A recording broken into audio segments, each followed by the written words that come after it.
The voice of an angel, the soul of a changemaker, the mind of a businessman. He was the highest-selling artist of the 1960s, second only to Elvis, and his crossover appeal made him a fan favorite of audiences of all races. He was at the height of his career when he was gunned down in a seedy Los Angeles motel. Was it justifiable homicide, as the police would have you believe, or did something more sinister happen? This week's episode is Sam Cooke.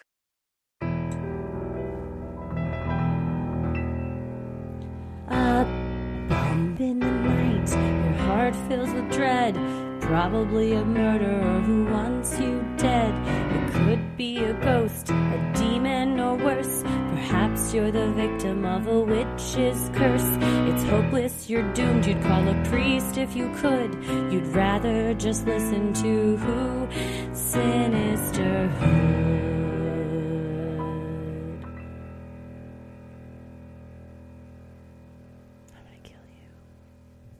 What kind of music did you grow up on? Oh my gosh, my parents liked the Eagles. Mine too. So I had the Eagles' greatest hits. I had Elton John greatest hits on my little CD player. I loved Blink-182 personally because we have made a jump.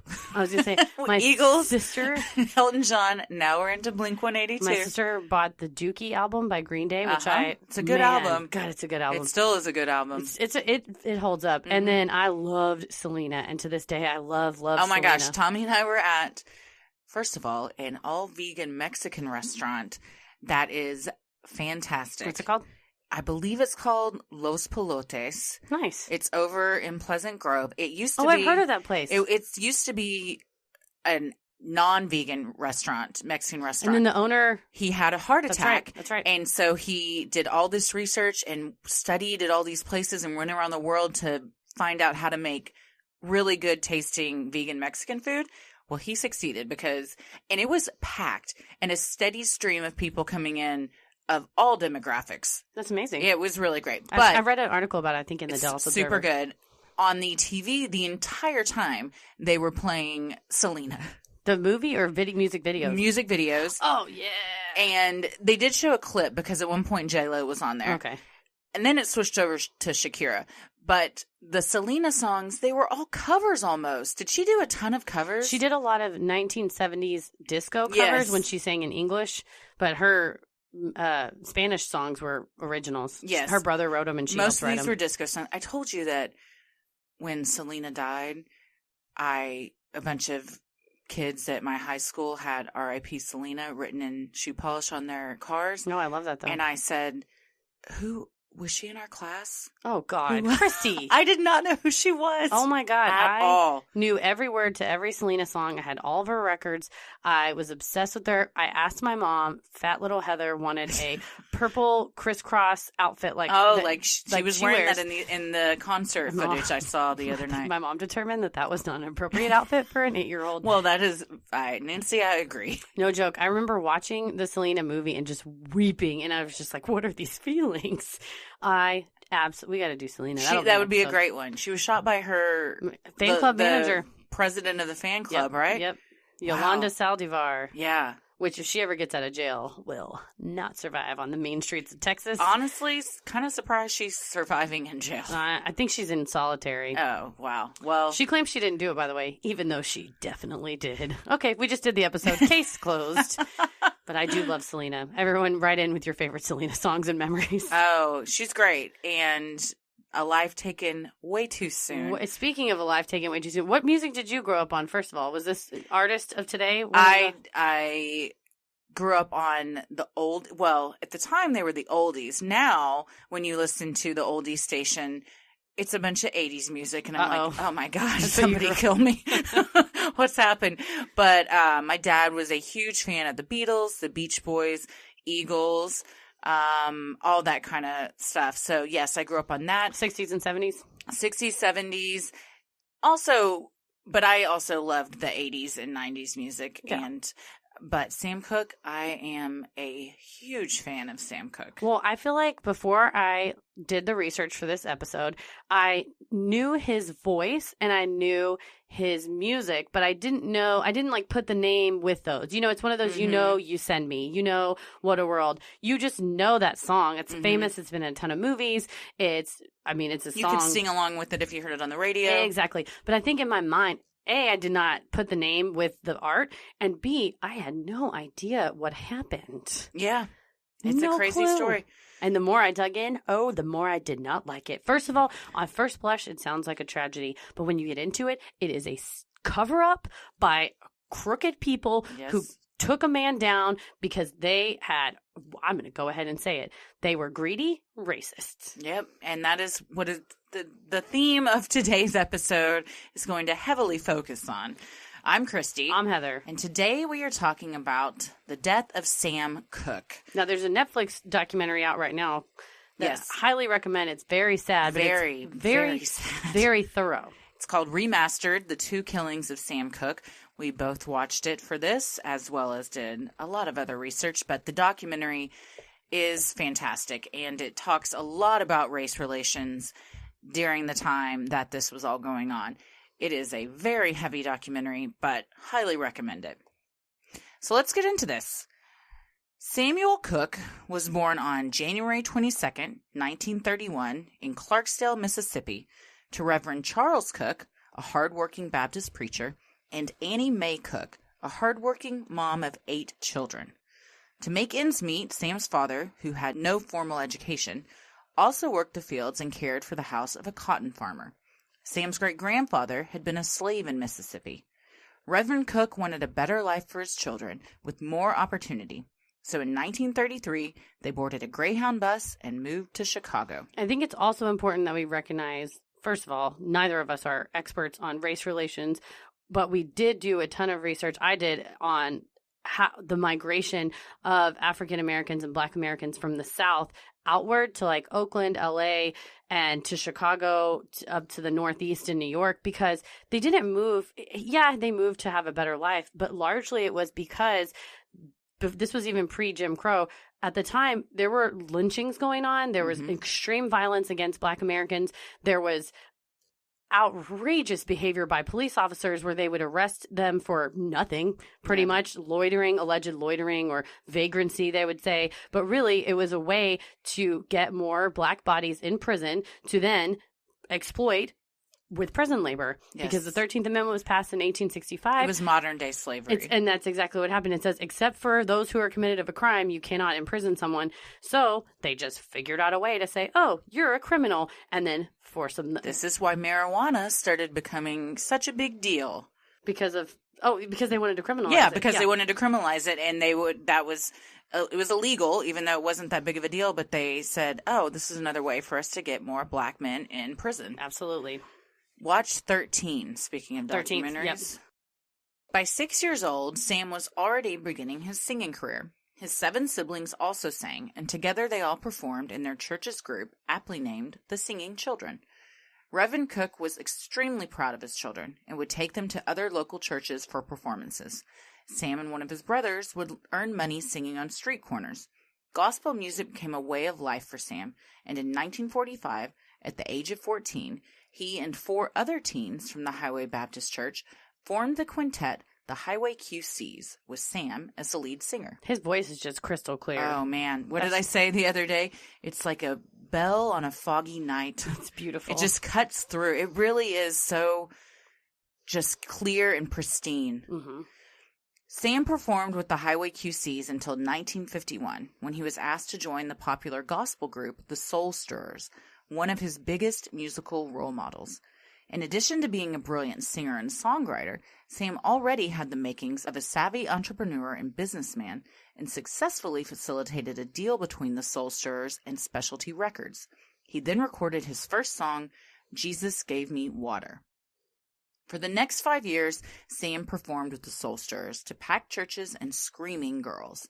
He brought a sexual energy to the church that everyone was aware of, but no one spoke about. The Soul Stirrers also began to tour, which took them to the very racist and segregated South.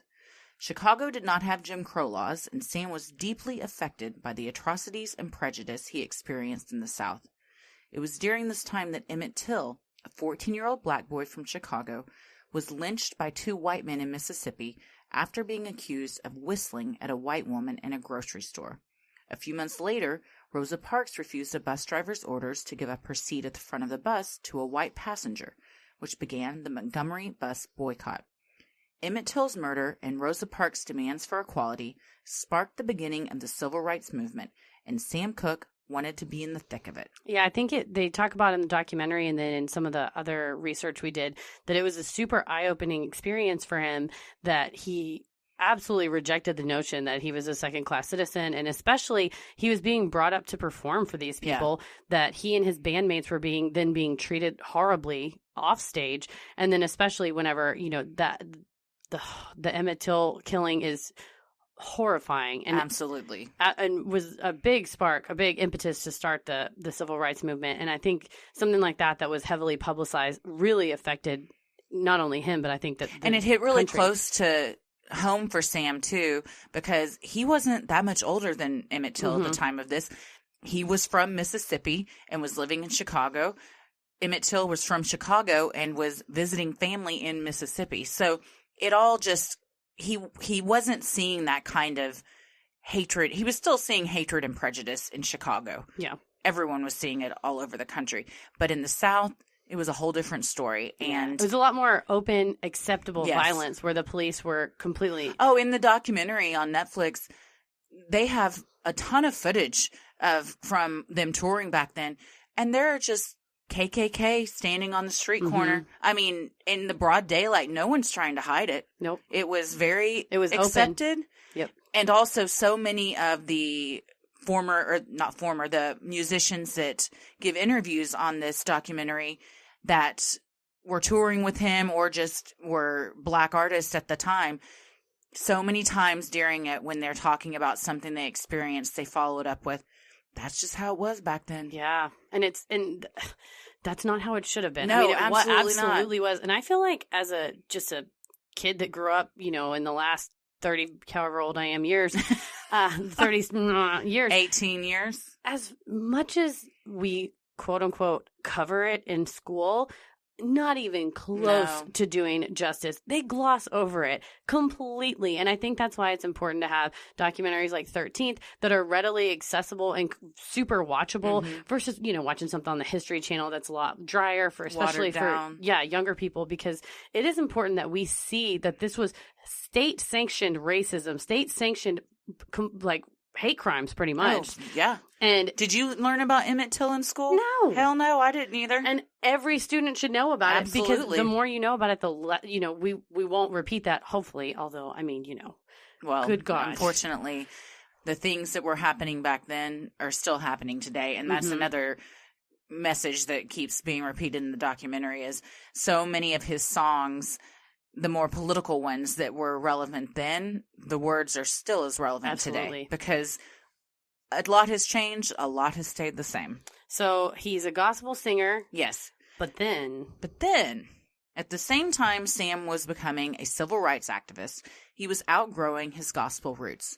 For years, he had wanted to cross over into the pop market. He had already reached the black audience. Now he wanted to reach the white one. Fearing backlash from his fans, Sam released his first pop single, Lovable, a remake of the gospel song Wonderful, under the name Dale Cook. Despite the pseudonym, no one was fooled. Sam's distinct tenor was immediately recognized. Of course, a voice like that's like Elvis trying to pretend to be someone. Right? This is Belvis Johnson. And it's just completely Elvis. Yeah. Also, when he was born, his last name was C-O-O-K. But when he started getting big and signed with Specialty Records, he added that E to give himself a little bit of a flair. Oh, I like it. Yes. That's why I have an E on the end of my name. Yep. Just for flair. I'm going to put an extra E on the end of mine, too. Lovable was well received, and Art Rupa, the head of Specialty Records, gave Sam permission to perform secular music. However, when he heard what Sam was working on and didn't like the sound, he and Sam's producer got into a heated argument, and he and Sam decided to leave the label. Despite this, Sam's career and popularity was on the rise. In 1957, he appeared on The Guy Mitchell Show, signed with Keene Records, and released You Send Me, which spent 6 weeks at number 1 on the Billboard R&B chart and 3 weeks at number 1 on the Billboard Pop chart. Not only had Sam had his first hit, but he was now officially mainstream and had fans, especially the ladies, that were both black and white. So Peter Grelnick, who is a biographer and a huge I guess he's a huge music fan. He's more of like a folk fan, but he does a ton of research on Elvis and on Sam Cooke specifically.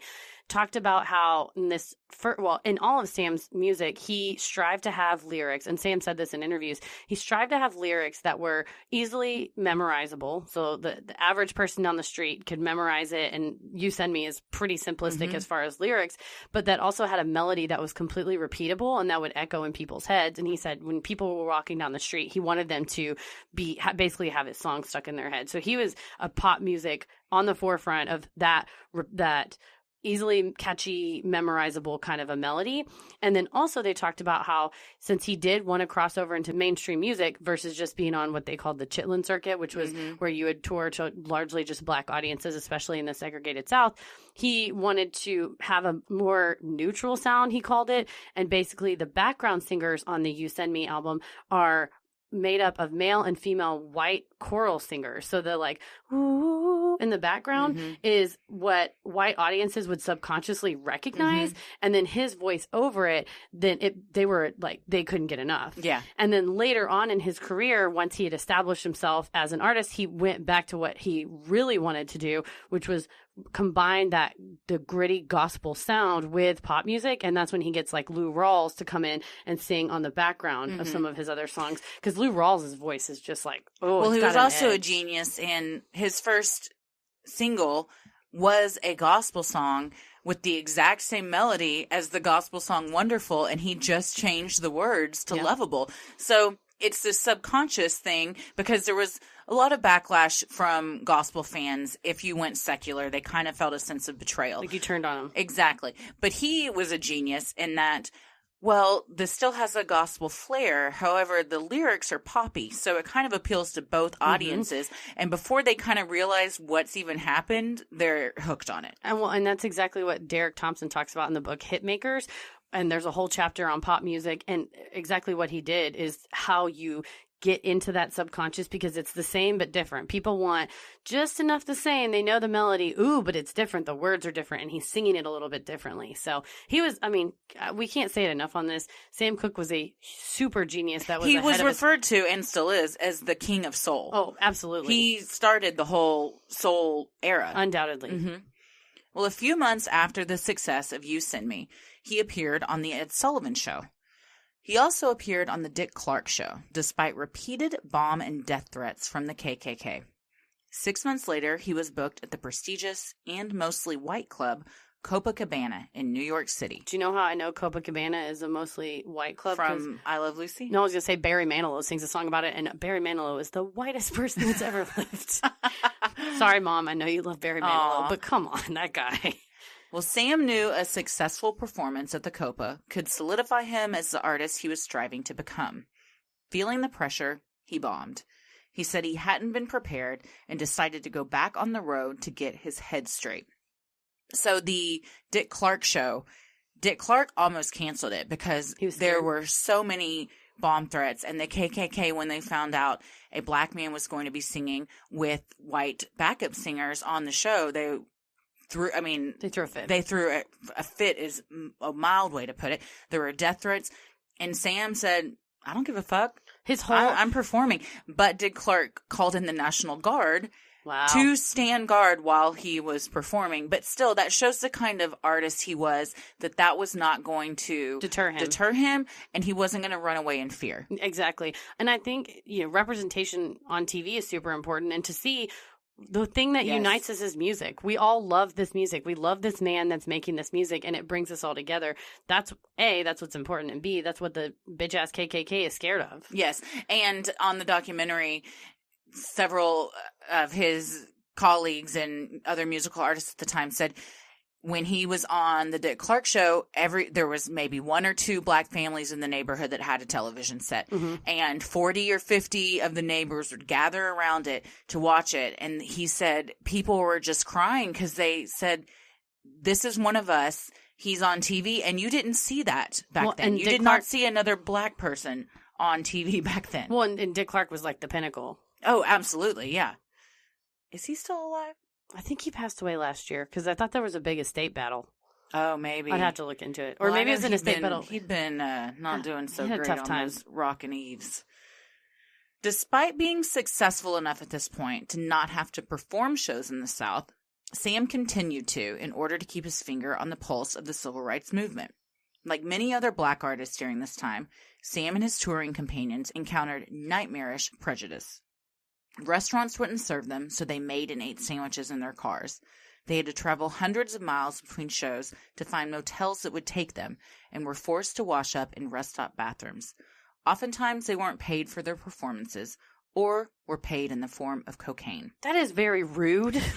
You think? Well, all the litany of things that they endured is horrifying. But paying somebody in cocaine, that's messed up. It's also you can't deposit that at the bank. If you take a sack of cocaine at the bank and you sneeze, it's a huge mess. It's also very presumptuous to think. It is. Oh, you're a black man, you must do cocaine. Well, here you go. Already, they weren't giving anybody sandwiches and also the threat of death and violence on the streets. We are just touching on a few things.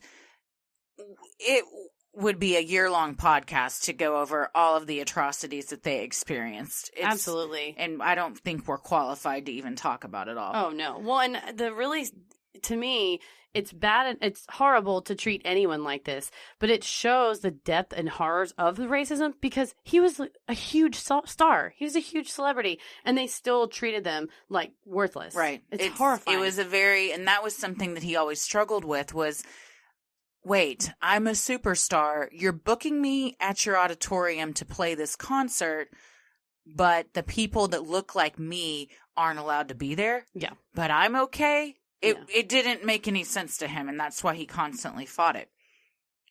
One night, Sam was scheduled for a concert in Georgia, but was unable to perform for his fans because he refused to ride from the airport to the auditorium in a Jim Crow bus. The white taxi drivers wouldn't take him, and the black taxi drivers weren't allowed to drive their cabs to the airport. When Sam did perform, there was always more white fans than black fans in the audience, and when black fans were allowed, they would be segregated. Unable to reconcile how he was supposed to be the star of the show while people of his community that were there to see him were being treated like second-class citizens, Sam repeatedly took a stand against the injustices. And that just easily, he could go, okay, whatever, I'll just take this cab, or whatever, I'll take this bus. But that is... Or I'll just take this paycheck and not put up a fight. Yeah. And no, he time and time again took the extraordinary fame that he had and used it for good. Yep, to stand up and say, no, I'm not going to take this. As a platform for change. On February 6, 1960, at a show in Little Rock, Arkansas, he was told he would have to play 2 shows, one for a white audience and one for a black audience. Sam refused to do this and instead demanded all of his fans attend the same show. The producers acquiesced, but still kept the audience segregated, seating white fans on one side and black fans on the other, with the stage in the middle. This would be the first integrated concert in the history of Little Rock. Also on the bill that night was Jesse Belvin. Jesse had received several death threats prior to the concert, and when he and his wife were killed in a head-on collision later that night, speculation that his car had been tampered with arose. In the Netflix documentary, several statements attribute the accident to Jesse's tires being slashed. This was not just a musical performance. Every time he went to the South, that's A, an act of protest, and B, taking his life and safety into his own hands. Absolutely. Every single time. The footage of this concert is crazy. The stage is literally in the smack dab middle of this auditorium. One side, completely white people. One side, completely black people. And they said it had to be stopped several times because the white people were yelling racial slurs at the black people, and just several of them were ejected. It was insanity. But think about that. The cognitive dissonance today. Well, I was going to say the cognitive dissonance to sit in an audience and enjoy a black performer and yet harbor these intense racial feelings. They bought a ticket to go see this. It's not like he was performing in the town square. They bought a ticket to be in that auditorium, and yet they refused. It's just complete hypocrisy. Refused to sit next to someone that looks like the person they love so much on stage. Yeah. It's insane. Because they did not see him as the same type of black person that was there to see him. It's watching 13th, and I mean, really, you have to really inspect your role as a white person and continuing as a white person to inspect the participation in this behavior that happened. 1960 was not that long ago. No, it sure wasn't. Just not that long ago, and this was going on. In 1961, at a show at Ellis Auditorium in Memphis, Tennessee, Sam refused to play when he learned that his black fans were going to be forced to sit upstairs in the balcony while all the white people would be front and center. He tried to get all the other black artists on the bill for that night to boycott too, but fearing they would meet the same fate as Jesse Belvin, they decided to perform. However, Sam didn't care, and the show went on without him. Again, he was headlining that, and he said, fuck it. They said a few months later when Ray Charles came through, he said the same thing, and that Ellis Auditorium said, okay, we'll do an integrated show, because they knew that they were going to start losing performers coming. And it took Sam standing up and being the first person to kick down that door. Around 1963, Sam started to become very close with a small, yet powerful and influential group of black men that included world-famous boxer Muhammad Ali, running back for the Cleveland Browns Jim Brown, and political activist Malcolm X. The men became fast friends. Standing up for civil rights and being outspoken was very important to all of them. They defied second-class citizenship and being considered inferior, and were inspirations, heroes, and role models to the black community. What a trio, man. Or a foursome, yeah. Yeah. And just watching them all together, and Muhammad Ali, well, he was Cassius Clay at this early stages of their friendship, and he wins a fight, and it's in the documentary. He wins a fight. And he wins the national championship. Yeah, and he runs off stage, and he says, this is Sam Cooke. I'm the greatest. He's the greatest. We're both the greatest. And it's just this powerhouse friendship. Mm-hmm. Yeah. Sam brought a business vision to the group. A few years earlier, in 1959, he had established his own publishing company, and in 1961, he created his own label, SAR Records, with J.W. Alexander and his manager, Roy Crane. SAR concentrated on cultivating black artists and helping them achieve success. Sam was open about the fact that he didn't even really care if he was losing money.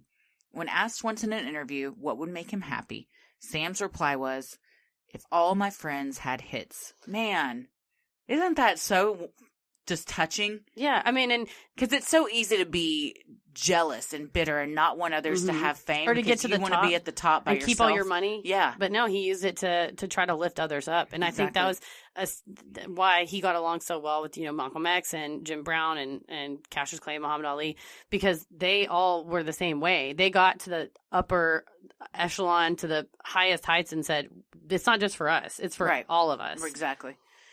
That same year, he also created a publishing and imprint company named CAGS, left Keene Records and signed with RCA Victor, and went on to release hits like Sad Mood, Cupid, Bring It On Home to Me, Another Saturday Night, Twistin' the Night Away, and Chain Gang. While Chain Gang was a hit, black and white audiences heard it very differently. To white fans, it was just a catchy pop tune.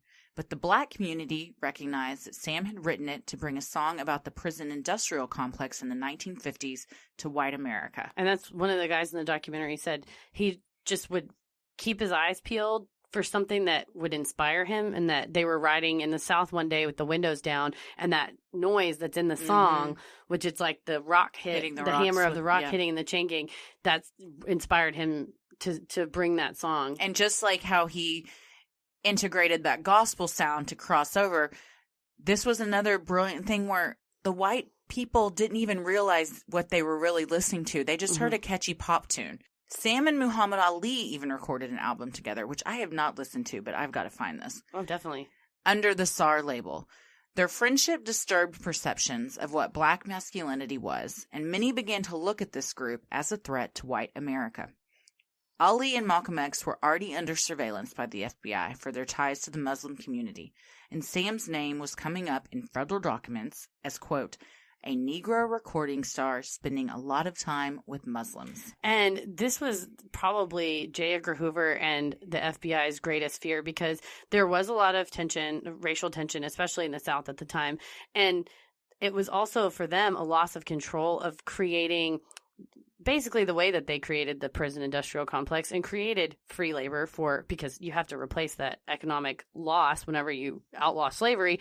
And they could put more people in jail by portraying this image of black men as violent and aggressive and a threat to white society, and they're all they want to do is fight. And you see Muhammad Ali and Sam Cooke high-fiving each other, laughing, getting on. Everybody, they want to sing, they want to have a good time. And the idea that this fake caricature that was perpetuated by the media and the government from 1865 on, up until this time, and actually, frankly, still to this day, this stereotype that was perpetuated is obviously not true. They're going against that. They were smashing it. They were smashing that and stereotype. And it terrified the FBI Absolutely. and J. Edgar Hoover, who was openly racist. Oh, absolutely he was. There's the video of when LBJ signed the Civil Rights Act. J. Edgar Hoover takes a pen, and I'm like, you motherfucker. Put that pen, you racist piece of shit. Put that fucking pen down. The mob, who had ties to moguls in the music industry and wanted to control the monopoly, had also been hassling Sam for starting his own record label. Undeterred, Sam kept doing his thing, while at the same time making enemies and putting a target on his back. That's another thing that one of his bandmates say in the documentary, that they're all in the dressing room and a man in a suit with a hat knocks on the door and says, I need to talk to you. Me and you need to talk. And Sam said, anything you have to say in front of me, you can say in front of my band. This is my family. Say whatever you want to say. And basically the man in the suit said, we don't like what you've been doing. Mm-hmm. We don't like that you don't want to pay royalties through our record label, that you want to own your own songs.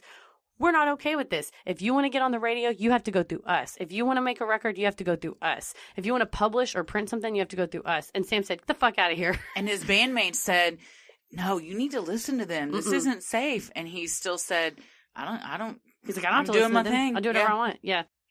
In 1963, every parent's worst nightmare came true when Sam's 3-year-old son drowned in their family pool. Sam was devastated, and to try and cope, threw himself into his work even more. Sam had always enjoyed a nice martini, but friends say after he lost his son, his drinking became excessive, as did the running around on his wife, Barbara. It was no secret that Sam loved the ladies, and Barbara knew he had not been a faithful husband. After their son's death, Sam couldn't stand to be at home, and late nights increased significantly. Yeah, they said halfway, like he half blamed her. Well, she was at home and went inside and left him by the pool. And then halfway he blamed himself because he wasn't home that much. Sure. And he should. I'm sure you blame everybody. It's just hard to deal with. Oh, and then it's the worst. Add to that the added pressure of being a celebrity and having to perform and be on the road. That's how you make money. And they also said the pool was in the front yard, so every time he came home, he walked right past it. He had to walk right past that pool. It's hard. Oh, it's every parent's worst nightmare. I can't even imagine. On December 10th, 1964, Sam was having dinner and drinks at the Los Angeles restaurant Martoni's with his producer Al Schmidt and Al's wife Joan. According to Al, Sam had been drinking and was flashing around a huge wad of cash. Al told him to put it away, but Sam, unconcerned, laughed it off. Al and Joan left the restaurant, but Sam stayed behind at the bar, talking to a woman they didn't recognize. The woman was 22-year-old Elisa Boyer. Yeah, they said he took a lot of money out of a safe deposit box to buy Christmas presents. $10,000. To buy Christmas presents. Mm-hmm. Witnesses said they saw Sam and Boyer leave the restaurant together and drive off in Sam's car. Boyer claimed that she asked Sam to take her home multiple times, but against her wishes, he proceeded to drive to Motel Hacienda, a seedy establishment known for having $3 per hour rates. While Sam paid for a room with the manager, Bertha Franklin, Boyer remained in the car. Once in the room, Boyer claimed that Sam threw her down on the bed with the intention to rape her. When Sam got up to go to the bathroom, Boyer grabbed what she thought were her clothes and made her getaway. Apparently, Motel Hacienda was 17 miles from where they were at. And other reports said that they were... That's a drive. Yeah, other reports said that they were seen at a different bar later. You know, they went from Martoni's to another bar. And so there's just all kinds of conflicting reports. But it was, regardless, the area of Los Angeles he was in was 17 miles from South Central LA, which is where Motel Hacienda was. People also said, when she later gave her statement, that the car was he was driving too fast for her to get out, when she kept saying, no, take me home, take me home. Mm-hmm. But then she stayed in the car at the motel while he went in and conversed with the manager and paid for this room. Apparently when he was paying too, Bertha Franklin said, because it was the 1960s and you had to be on the up and up, that if it was a man and a female, you had to sign in with your Mr. and Mr. and Mrs. So he signed in as Mr. and Mrs. Sam Cooke. Once she was a few blocks away from the motel, Boyer called the police from a payphone and told them she had been kidnapped. It was also at this time she got dressed and supposedly discovered she had mistakenly picked up Sam's shirt and pants as well. Back at the motel, Sam discovered Boyer had left and dressed in only his sports jacket and one shoe and went looking for her. He immediately went to Franklin's room to see if she was in there. According to Franklin, Sam banged on her door, demanding to know if Boyer was inside. When Franklin said she wasn't, Sam allegedly busted down the door, grabbed Franklin's arms, and began to wrestle with her. Franklin said she fought back, kicking, biting, and scratching. Fearing for her life, she then grabbed her pistol off the top of the TV and fired 3 shots. The first 2 bullets missed, but the third entered Sam's left side, passed through his left lung, his heart, and his right lung. Sam fell back and, in astonishment, said what would be his last words. "Lady, you shot me." This was just such a quick series of events, supposedly, that it went from he's going to the bathroom, he comes out, all of his shit is gone, he tries to find her, knocks on the door, opens the door, and then supposedly Bertha Franklin not only shoots him, but later admits that she also beat him as he was dying from a gunshot wound, beat him with a broomstick. And on the documentary, they play the 911 call of Elisa Boyer calling to say she was kidnapped. I'm not victim blaming. I also don't think she was a victim. No. But this girl does not sound like she had just been kidnapped. It's very, I think I've been kidnapped. I don't really know where I am. Yeah, I don't know. I'm on a street corner. Very calm, collected. Yeah. Not someone that was running away. No, fearing for her life and that she was about to be sexually assaulted. While the police did not open a full investigation into the shooting, a coroner's inquest, which is a judicial inquiry in common law jurisdictions held to determine the cause of a person's death, was convened. Sometimes they call them a coroner's jury. The purpose of the inquest was to only establish Franklin's role in the shooting, which meant Boyer's role in the evening would not be taken into account. Boyer did still testify, recounting her version of events, as did Franklin and the motel's owner, Evelyn Carr. Carr said she had been on the phone with Franklin at the time of the incident and heard Sam bust down the door, the conflict that ensued, and the gunshots. Because Carr's testimony corroborated with Franklin's story, and because Franklin and Boyer had both passed lie detector tests, the jury returned a verdict of justifiable homicide, and authorities officially closed the case. Well, this is a situation similar to the JFK assassination where they brought him to the coroner's office. They said, okay, he's good to go for burial. Take him to the funeral. There was not a thorough autopsy performed, and the family wasn't really informed. So why, if the police aren't going to open an investigation, what makes the coroner decide to open an inquest? I think in this case, because it was something when there's a shooting and the coroner can't determine if it was, obviously the coroner can't determine people's behavior. All he can say is there a bullet entered self-defense or not type of thing. He couldn't say that. All he could say was a bullet entered this person's body. He's a coroner. So to determine a cause of death, and also for the prosecution to determine whether they're going to press charges or not, it's helpful to bring this coroner's jury or the inquest to lay out some facts.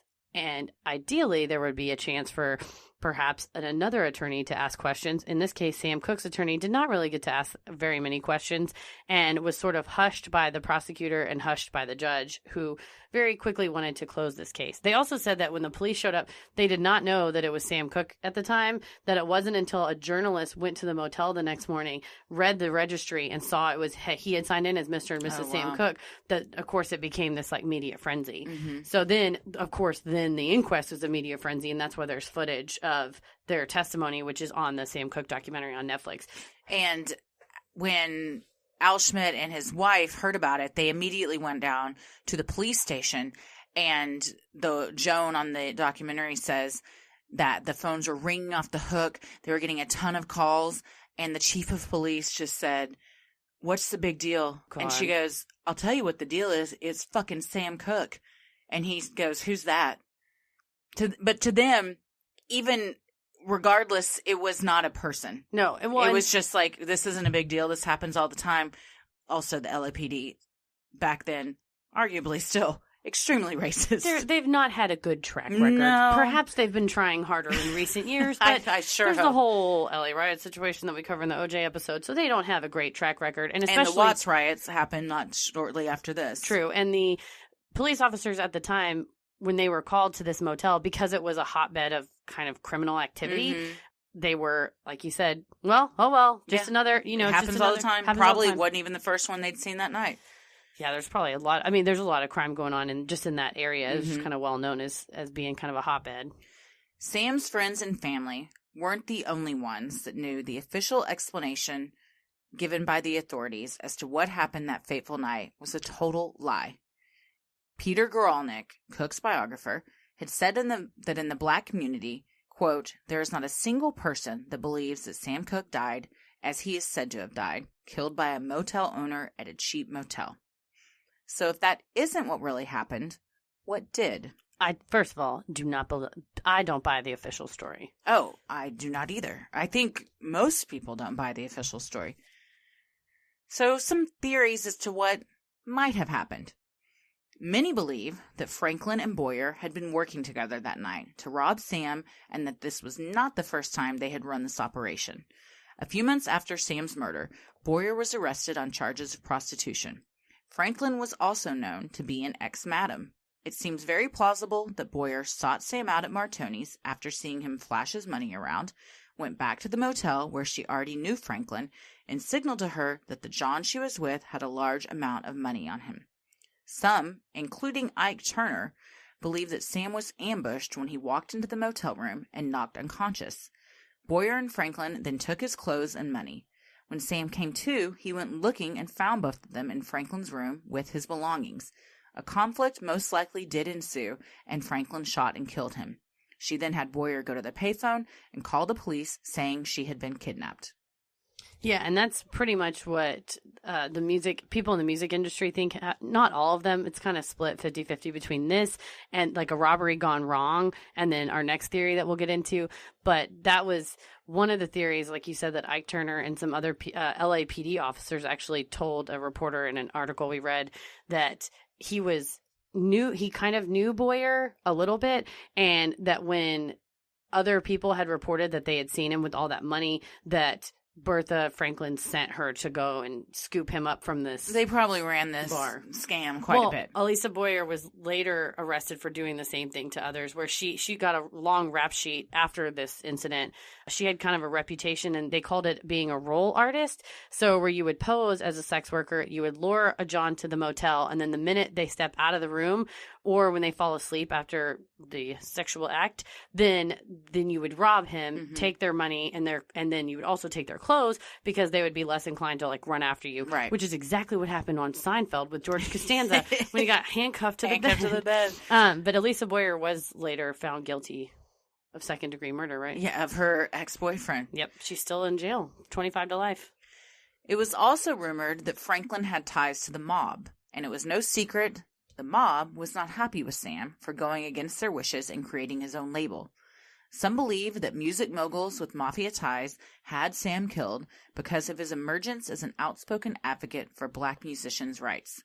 Elvis Presley believed that the music industry thought Sam was a black man that didn't know his place and was becoming too powerful and needed to be stopped. Could the mob have paid Boyer and Franklin off to set him up and do their dirty work? Well, or it didn't even have to be the two of them, although they could have just been... Boyer could have been used to get him to the hotel or motel, and then Franklin could be used to call the police and, take, quote unquote, take the fall. But when you're the mafia and you have the LAPD in your pocket, you can say, this is justifiable homicide, right? Sure. Right? Okay, yep, it is. Mm-hmm. Another theory. This is one I am more inclined to believe. I think so. In 1963, Sam had hired Alan Klein, known for his tough persona and aggressive negotiation tactics, as his manager. Sam knew that he was making his label, RCA Records, a ton of money, but record label executives routinely refused to review his accounts, leading Sam to believe he was getting royally screwed. Klein audited RCA, and it was confirmed that they were not paying Sam what he was due. Yeah, when Alan Klein came in, and that was a really good way for him to get business, he said, okay, give me, because Klein was a bookkeeper, he said, give me all the documents you have, go through them all and say, by the way, they paid you $10,000 of royalty. You were actually owed $90,000 of royalties, and be able to nitpick line by line where RCA was basically screwing over artists. And that's exactly what he did for Sam, and then later arguably took advantage.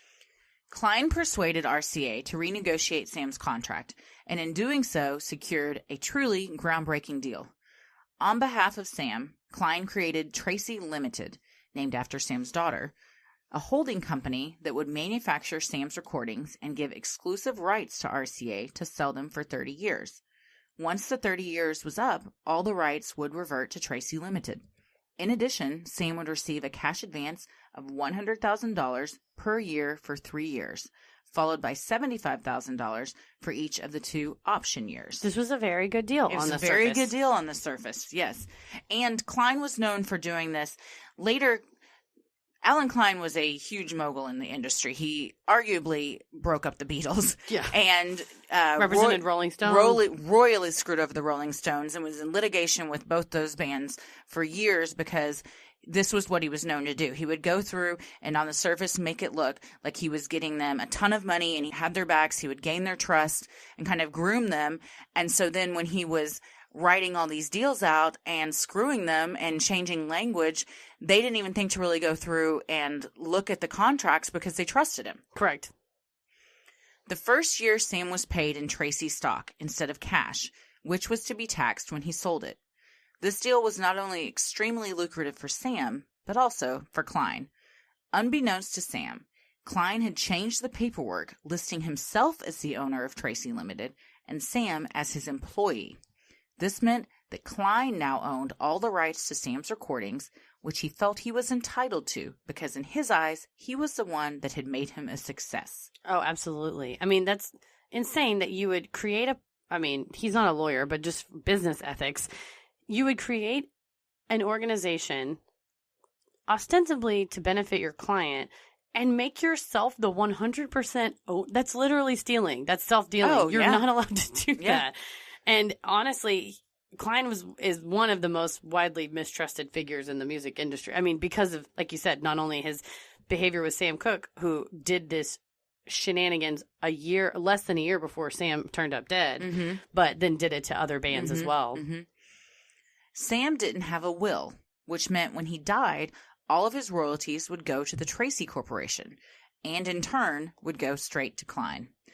Rumors were circulating that Sam had found out Klein was screwing him and was planning on firing him. Klein knew the LAPD was extremely racist, and many feel he used this to his advantage to set Sam up to be murdered.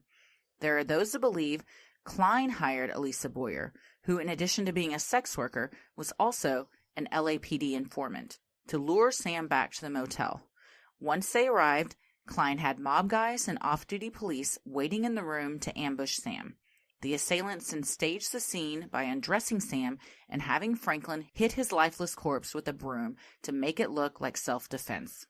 Well, and that's kind of what the book, One More River to Cross, The Redemption of Sam Cooke by B.G. Rule, says that basically Alan Klein, with help from J.W. Alexander, who was one of the prior producers he worked with, that were both basically criminals who profited greatly off of his death. And they had huge motives to kill him. Because, yes, this is a huge motive. Because if Alan Klein had been fired and Sam Cooke had found out what he had done, then, yeah, the gravy train stops. He would have gotten his ownership back and all that. But, yeah, basically later, after Sam's death, whenever someone in the Cooke family tried to investigate or press the LAPD to investigate, then they were later inundated with anonymous phone calls that would say, we know where your kids go to school and watch out what you're asking questions about.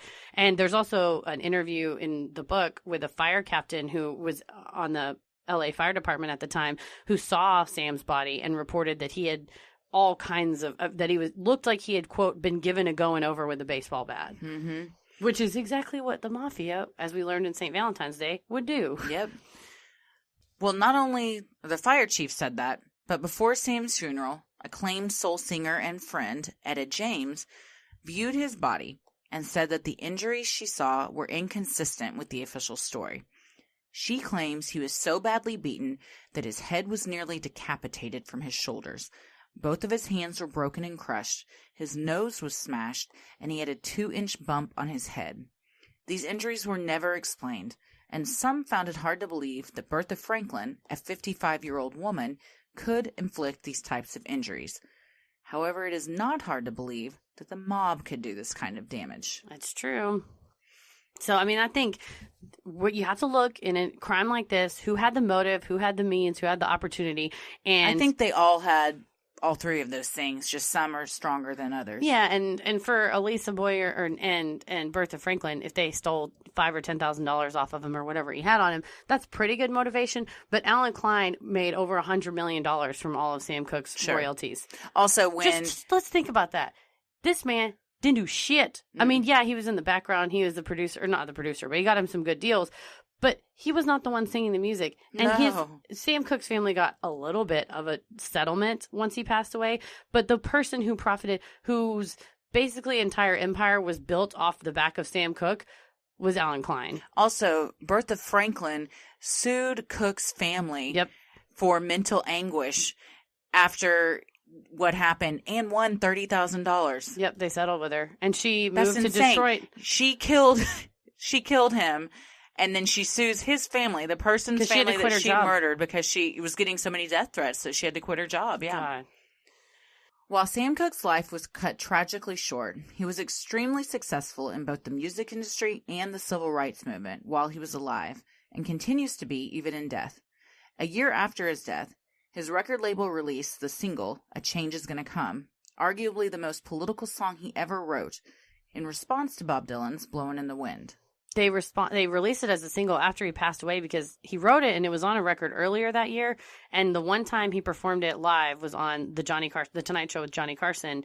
And it was difficult for him to sing because he said it sounded spooky or like death. Like it's so oppressive because that's the feeling that it conveyed. He wrote it after he, his wife, and 2 other black men tried to check into a Holiday Inn under a reservation and were turned away. So they sat outside in their car in protest and they honked their horn until the police came and arrested them for disturbing the peace. And that really was the impetus for writing that song.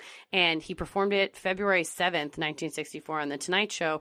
And 3 days later, on the 10th, February 10th, 1964, that's when the House of Representatives voted on the Civil Rights Act of 1964. So stuff like that where he was appearing on mainstream television singing this music that not only was good to listen to, but was super important subject matter and really conveyed the oppression that he was subjected to, really moved the needle. He was immeasurably important. And he was extremely influenced by Dylan's Blowin' in the Wind. And in addition to the protest of them not being able to get the hotel, it was kind of in response to Dylan's song too.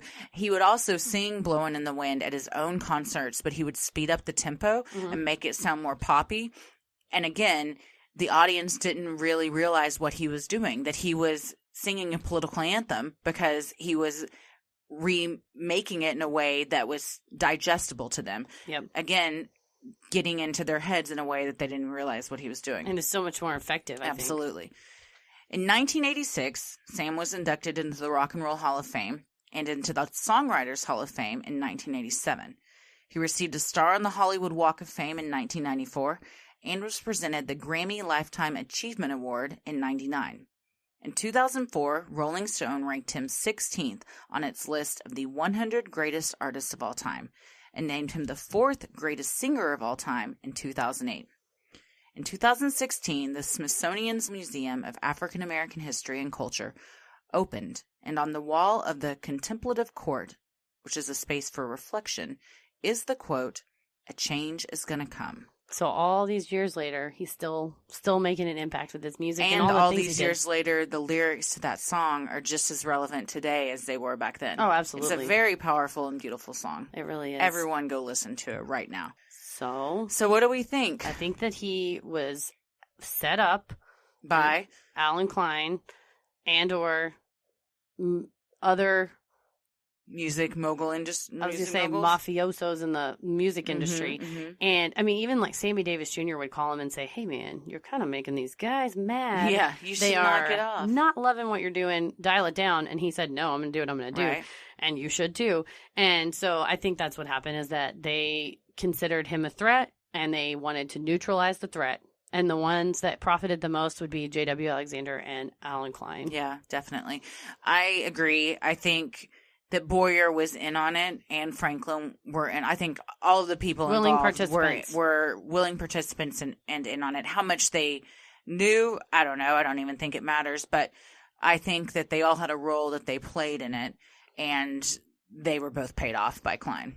I definitely think so. I feel like this was a really important episode, and I think you should all go to Spotify and listen to This Is Sam Cooke. It's a very good playlist.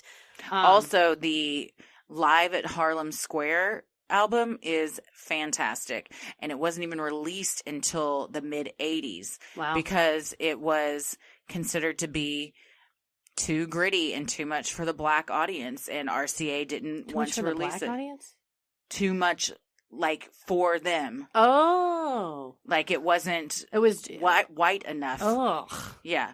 But it's so fantastic. We all have to suffer because some idiot racist record producers tell us we can't. Well, and Sam Cooke, if you listen to live albums where he was performing to predominantly white audiences versus black audiences, there is a clear, distinct difference in the way he performs and sounds. He is so much...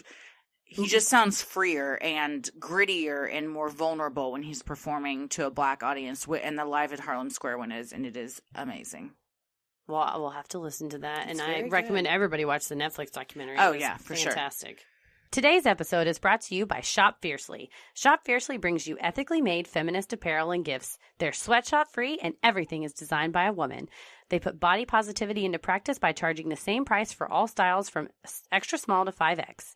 Each purchase also includes a donation to an organization that supports women, and you get to select the organization at checkout. Visit them at shopfiercely.com and follow them on Instagram at shopfiercely. And if you do that, you can be like me and Christy, who looked at everything on their page and said, I want that. I want that. I literally want every single thing. These t-shirts, they've got baby clothes. Ella's about to look good, She's y'all. going to be she already is a little feminist in my eyes. I mean, of course she is. Yes. But she's going to show it on her shirt. Absolutely. There's also mugs, which I am addicted to. Mugs, stickers, pins, all sorts of awesome stuff. So, yes, definitely check her out and follow her on Instagram. She's got amazing models that are constantly modeling her beautiful wares. Again, that's shopfiercely.com, shopfiercely.com, and on Instagram at shopfiercely. We got some shout-outs. First of all, shout out to Daphne and Margot. They're our Santa Cruz fan club. I love that we have a fan club. Oh, my God. Go banana slugs, you guys. They gave us a great idea for a future suggestion as well. And then mentioning Santa Cruz got me back on watching Mindhunter, which I had only watched one episode and fell asleep. And I told you to revisit it. Oh, no, you said it was good. And I watched the whole thing in 2 days and had horrible nightmares. So thank you so much. I do recommend that show. How hot is Jonathan Groff? Please marry me, Jonathan Groff. He is not interested in me, and that is okay. You don't know that. Well, he's openly gay. Oh. Also, he dated Zachary Quinto, who's also very hot. Ooh. And the thought of them two making out with each other is very hot and amazing. Just because I just love when any beautiful people love each other. Yeah. So the fact that they're both very beautiful and loved each other, you know what? Sometimes love doesn't last, but while it does, it's beautiful. It's hot and beautiful. We also want to thank all the listeners that went to Tufano's in Chicago. And speaking of delicious, beautiful things, had some of that pasta, y'all. Thank you so much for sending pictures of what you ate. It made me very jealous, and I cannot wait to go back to Chicago. And even though I'm allergic, maybe eat some and get sick. It's fine. It's worth it. Do they not have gluten-free? Oh, no, are you kidding me? If you go into Tufano's, and they'll get the fuck out. Lady. They will pick you up by the scruff of your neck and toss you out, as they should, and they rightfully should. Also, thank you to Bentley. She sent us a very nice message on Facebook. She is the wife of a jet pilot. And we talked about how airplanes were sexy. Yes. And she said in our Area 51 episode, and she played it for her husband, and she said it made his day. Well, jet pilots are hot and airplanes are hot. I love airplanes. We want to shout out to our Portland pals Heather and Drew. Heather sent a very nice message, and she calls us her Texans. We are proud to be your Texans, my dear. Thank you. Also, Haley R on Instagram. Thank you very much for your nice message. Nixie Pixie sent a super nice email. And oh my gosh, you guys, last episode we talked about the Ferrell theory, where Will Ferrell travels through time in a police car time travel machine and tries to stop the gang wars of Chicago, and in so doing accidentally causes the St. Valentine's Day massacre. And someone wrote a script. Yes. Dustin Hoffman, not the Dustin Hoffman. Well, he's our Dustin Hoffman. That's exactly what I was going to say. He wrote the screenplay for the Ferrell theory, and he sent it to us. It's amazing. It's so good. Maybe one day we'll do a mini-sode of a table read. Yes, it's pretty fun. We'll get some of our improv pals to do a table read, because it is hilarious and includes Ashton Kutcher. And Will Ferrell. So and good. Owen Wilson. Yes. Yes, it's amazing. I love it. I love a screenplay that has casting already in it. Yes, yeah, definitely.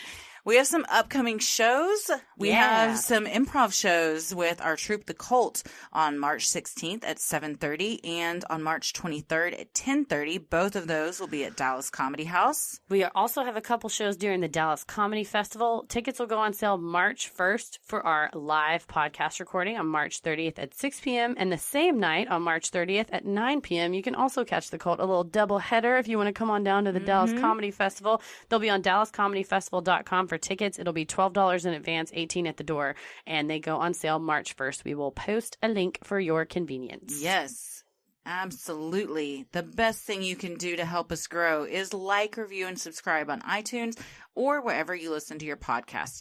And please tell a friend who you think would like us to check us out. It means so much to us and really helps small podcasts like us get more exposure. Another way to get exposure is to follow us on Instagram and Twitter at SinisterhoodPod and like us on Facebook at Sinisterhood. Christy, where are you at on the internet? I am on Twitter at Christy or GTFO and on Instagram at Christy M. Wallace. Heather? You can find me at Heather vs. The World and MCK on Instagram and MCK versus the World on Twitter. As always, the devil rules the airwaves. Keep it creepy, y'all. Sinister.